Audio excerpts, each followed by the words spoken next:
We're here at Qlik Connect 2024 in Orlando. I have the pleasure of being joined by James Fisher, who's the Chief Strategy Officer at Qlik. James, great to see you again. Thanks for making time. Welcome back to the show.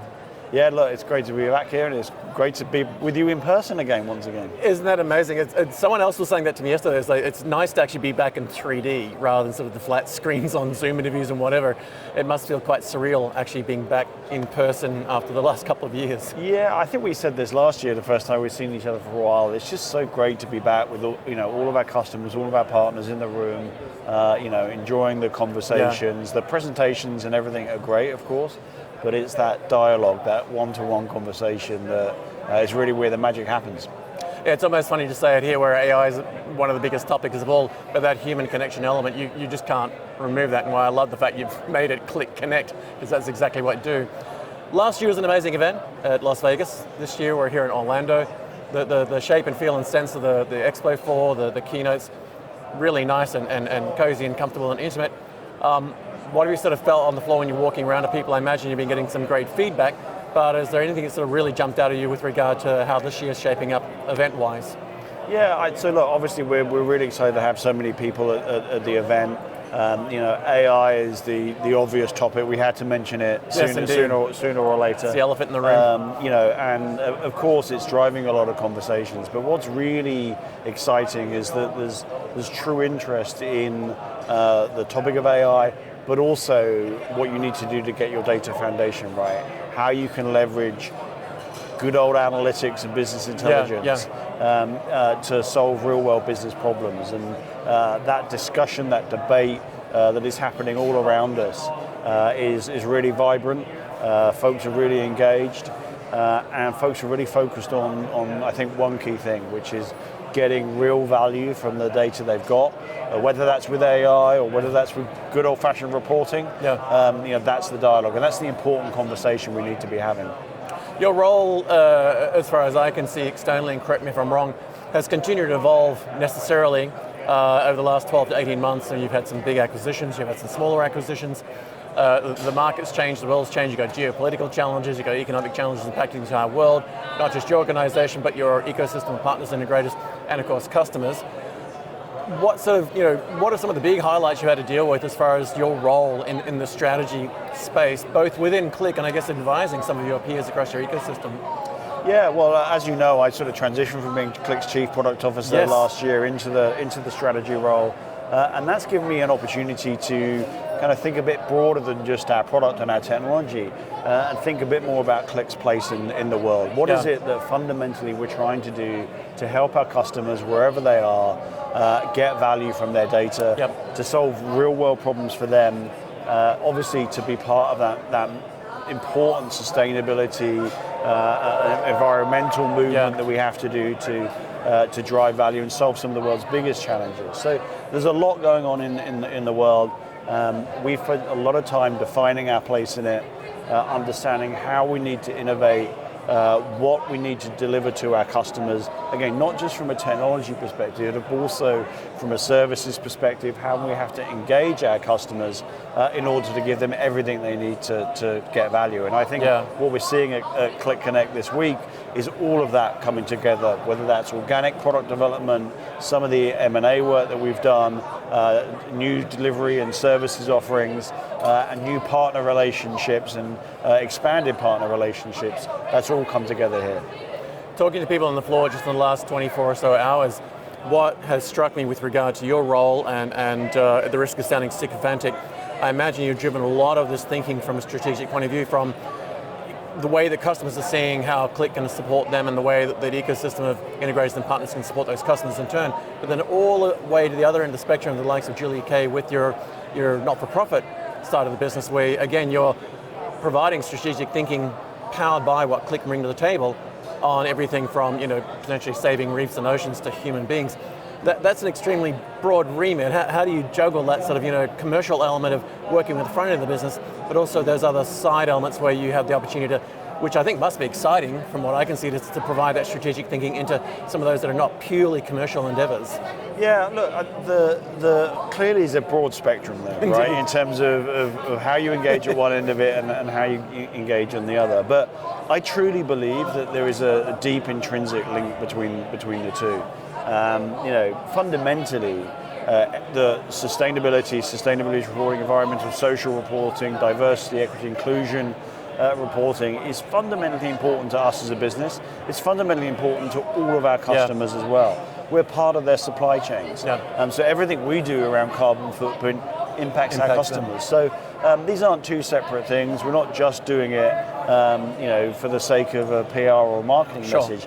The reality is this is about who we are as a business, and that makes a better partner for all of our customers. Indeed. Well, as you said, it permeates every element of life, every element of business, and it has essentially been baked into the DNA of the company since 1993, the last 31 years, so it's naturally now just continuing to evolve. Yeah. I want to take a little segue because there was something that was really exciting this morning that I had the privilege of sitting up the front near with. You kicked off this morning's general keynote sessions with the Qlik AI Council. Before we get into what you covered in that, I wonder if you could just walk us through the sort of the eureka moment when you realized that was not only a necessity, but you had the opportunity to bring that into play and in many ways lead your sort of part of the world in that approach. Because I also want to come back to kind of the challenge that boards are putting to CEOs now to form their own AI councils and advisory panels and get an AI strategy. Walk us through that journey of sort of getting to the point where you knew you had the opportunity to form the council, the formation of the council. That must have been a lot of fun.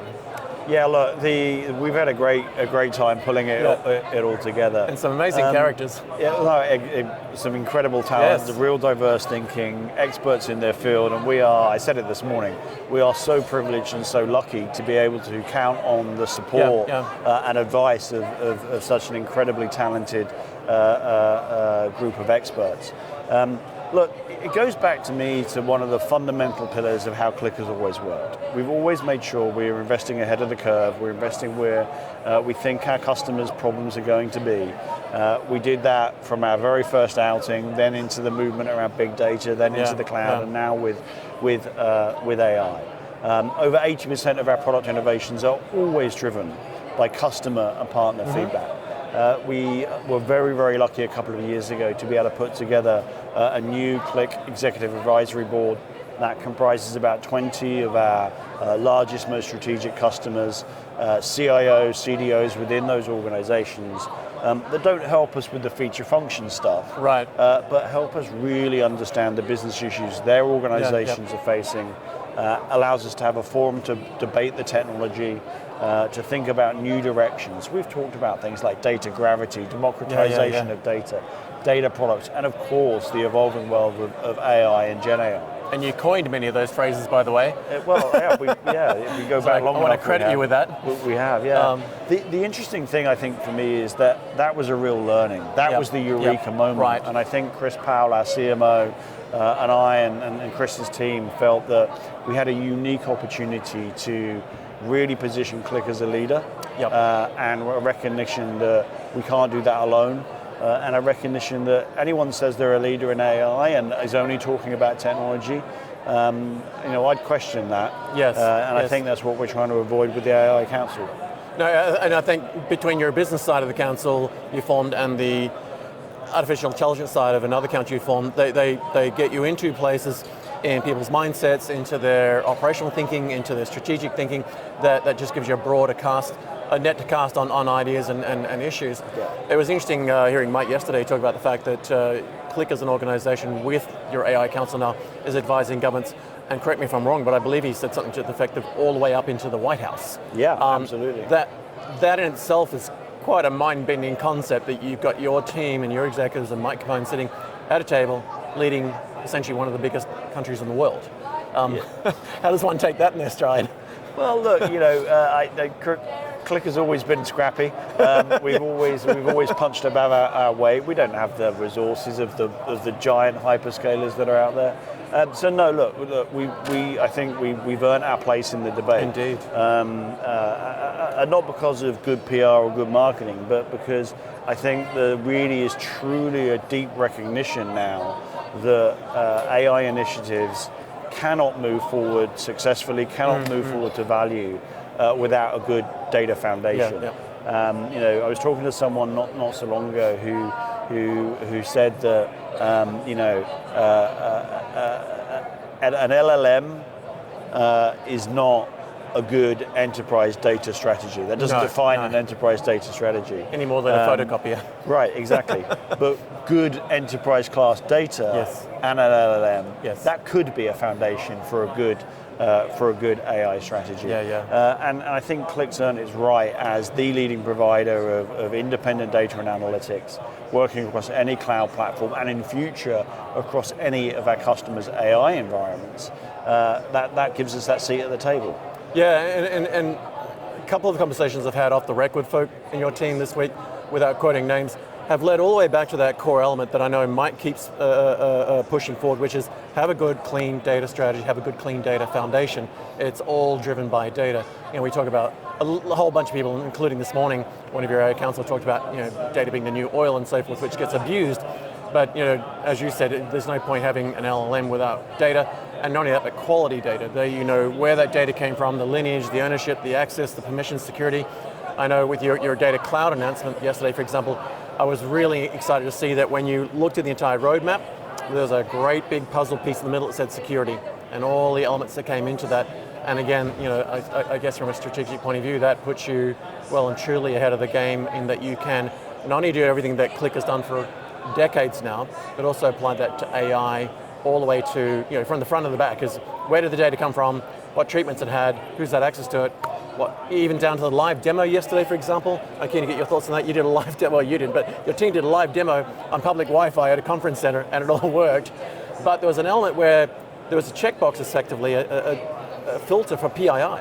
So this whole workflow ran in the Talent Data Cloud, and the AI tool checked that nothing went from sensitive data to whatever it might be that people could see. That, I think, for a lot of your customers is going to be an amazing game changer, because that's not their core business. They don't have to think about that, right?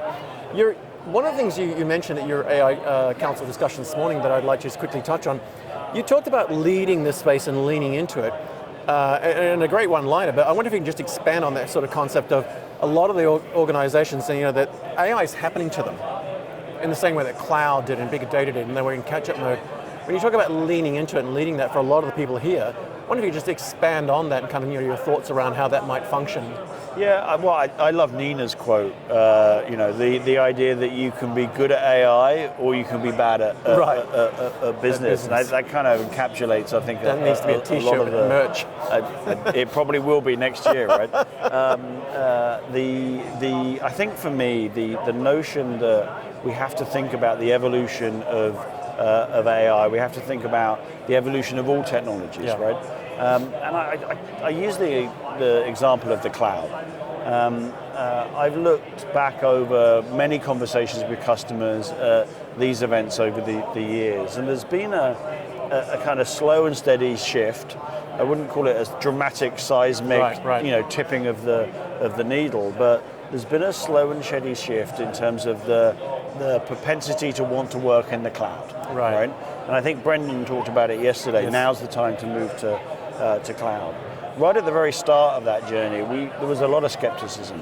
There were a lot of people that frankly said, never, ever, ever will we do anything in the cloud. Right? Yeah. And look at us now. Look around, right? So I think my advice is around, look, you've got a unique opportunity. The data professionals, the analytics professionals here have a unique opportunity to be part of that journey, to shape that journey within their organizations, but also to be a part of the debate in wider society around how we work and live with AI. So don't pass up that opportunity to have an opinion and to prove some value with it, right? I think a lot of the folks here have a unique perspective. They have an opportunity to move beyond the science projects that we've seen and actually really start identifying use cases that result in real world value for their organizations.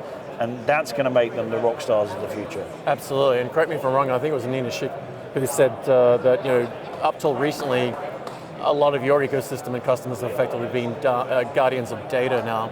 and that sort of now needs to pivot to guardians of AI in many ways, because they know where the data is, they know the quality of the data, they know who's got access to it, they also know who needs access to it and where that AI can play into that. One thing I wanted to also maybe ask you to just share, given your unique lens and your role as far as strategy goes, boards across the world are asking their CEOs and C-suite to prepare AI strategy papers so they can at least publish something saying our organization has a strategic direction for this and roadmaps. If you were to offer 2 or 3 basic fundamental steps of how to approach that, what would that maybe look like, given that you've already been through that, you've done that, you've formed your own council? In small bite-sized chunks, what should a CEO and C-suite team be looking at to be able to present an AI strategy to their board and then potentially develop a roadmap around that, including talking to yourselves at Qlik, of course? Well, though, obviously page 1 starts with talk to Qlik, build your AI foundation Exactly. with Qlik, and leverage Qlik answers to deliver real insights around structured and unstructured data. That's a given. But if we take a step back from that really important step, I think look, I'm going to be slightly British and slightly skeptical of the notion of an AI strategy. I was hoping you would be. Because the reality is that I think that will set a broad direction. It will invariably say we want to leverage AI, we want to create value with it. I think what is much, much more important than just the strategy is something we talked about this morning. It's about the principles, it's about your policies, it's about your governance framework around AI. That for me is as, if not more important, as the North Star that you paint as an organization. That's why the AI Council is so important for us. We are going to be part as a vendor, part of our customers' AI ecosystems. And as I said this morning, just like our sustainability measures are a part of that supply chain, we have to be trusted from an AI perspective. So that's why we've made a big investment there with the help of the AI Council to shape that. And I think that that's a really important step in any organization's approach. Not just the strategy, but define that governance framework, that set of policies that you need, and then use that to identify use cases that you can then build a plan from. Identify the data, measure results, define success. Don't skip those critical foundational elements of any technology project. Or you'll trip up on them. From a strategic point of view, you also announced some very, very big news with regard to partnerships, certainly AWS. You've got some of your major partners here in key sponsorships. How does that play into your overall strategy? One of the things I noticed in one of the conversations yesterday that was commented that you've always been at the table as far as these big partners go, certainly the hypervisors. Now you're not only at the table and got a permanent chair, but you're actually leading some of that voice. That must help you significantly now that you're not only essentially a firm AWS partner, but you're actually at the table, you've got a fixed chair, you've got a voice there, you can now help shape that direction. I'd love to get your thoughts on that, and then I've got a follow-up with regard to how other organizations can maybe follow your lead on that. Yeah, absolutely. So look, the announcements yesterday with AWS are really, really important to us. AWS has been an incredible partner as we've built our cloud platform. Our CTO, Mike Potter, and I went on that journey together to build out with our teams the cloud platform, the strategy, to make that a really foundational part of everything we do. And AWS have played a key role in helping us do that. But of course, there's one of a number of large cloud platforms out there. They are all working to support their customers, to help them with their data strategies in AWS or Google or Azure or Snowflake or Databricks or whatever it might be. And I think we pride ourselves on making sure that we've got an open technology strategy that is flexible for our customers, that promotes freedom of choice, but long term also lowers cost of ownership and protects technical debt. And I think what you see with the relationships we have with all of those big technology partners is going to continue to become more important in a world of AI. Centralization of data into a single repository, I think, raises some eyebrows and questions with folks. Centralization of all your AI capability into a singular LLM. It's going to raise the same issues. Is exactly right. And as well, look, that landscape is changing so dramatically that whatever you build today may not be the same tomorrow. So those partnerships, that ecosystem, that advantage that Qlik has of being able to work with all of them and engage with all of them, notwithstanding again that AWS is a really key partner for our cloud platform. Well, of course. That's a massive advantage for us. That's a given. Well, it's that juggle of balance, isn't it? Because you necessarily have a rock solid partnership with regard to your cloud platform in there, and you've sort of made that journey from that partnership with your own platform, being in their marketplace as an offering service, but also you had to necessarily be cloud agnostic and platform agnostic because you've got to meet customers where they are, not bring them together. Well, I think that's it goes back to what you've done with the council, that sort of gets you into conversations that you've necessarily wanted to help and lead, and now you're being able to do that as well.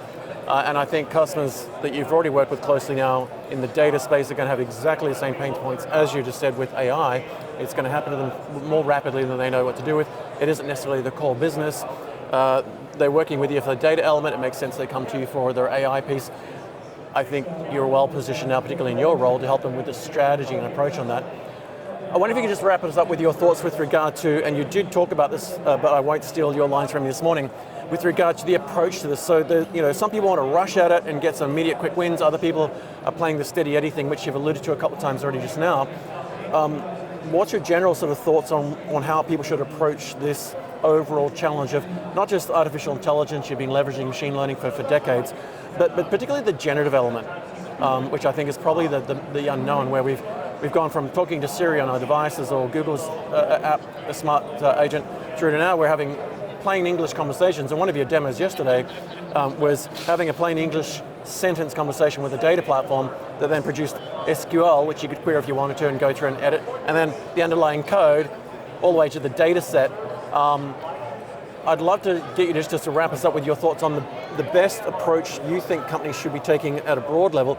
Do they rush at this and get early wins, or they take their time, steady Eddie? Is there a balance between? I know it's a big open question, but you've been through this in many ways in your own role, and that it's come at you quickly, you've been able to deal with what you need to now, but there's still a decade ahead of you on how to learn to deal with generative AI and what it might even shape into, surely. Yeah, so I'll go back a long time to when I was. Are you going to age us both now? I am, yeah. When I was a part of a team with two great colleagues of mine, and we wrote a book on fast financial closing. Right. And it's a great read. I must read. Oh, yeah. Can't believe I haven't got a signed copy yet. You might need it on the plane ride home. You'll get some great sleep on it. But one of the first things we said about how you approach that type of project was sort of benchmark. Know where you want to get to, and look at how you can identify some low-hanging fruit, right? What are some of the quick wins that you could get that might have a big impact, but maybe not require so many resources as something that's going to take multiples of years of investment to get a return on. If you can identify some of those use cases, you start to be able to prove value, right? And that's a foundation to. I guess you get buy-in from the board, then, don't you? Exactly, but again, it comes back to the foundation of what we've always said with AI. Get your data foundation right. Learn how you could augment your processes, which is what you talked about earlier, and then think about those more advanced deployment options. That would be my big advice. Yes, it's almost like a case of hurry up and wait. Well, James, been great to see you. One of the things that blew my mind this morning, by the way, just to sum up, is we had young Jeremiah Fennell, I think his last name is, reverse the microphone on Greg Robertson, the ex-program director for the James Webb Space Telescope, and ask him about what his wife and daughters, I think it was, thought about him and his role and whatnot. And I was like, yeah, the future is set in this room because we've got the foundational element of what Qlik offers, and now we've got the next generation asking some very big brains, some very big questions. And I think, if anything, that sums up Qlik Connect in one line, that young kid. James, congratulations, it's a fantastic event. Thank you so much for having me back yet again. It was great to see you last year, great to see you again this year, and hopefully we'll have you back on the show again soon, but in the meantime, safe travels. Congratulations, a great event. And as always, we love keeping up to date with what you're doing on social and digital, and we'll certainly have links to everywhere to follow you personally and the Qlik brand and all the updates, because there's so much coming out now that if we're not tuned into you, we're being left behind a bit. But again, great to see you, James. Thanks for your time. Yeah, thanks, Des. Cheers.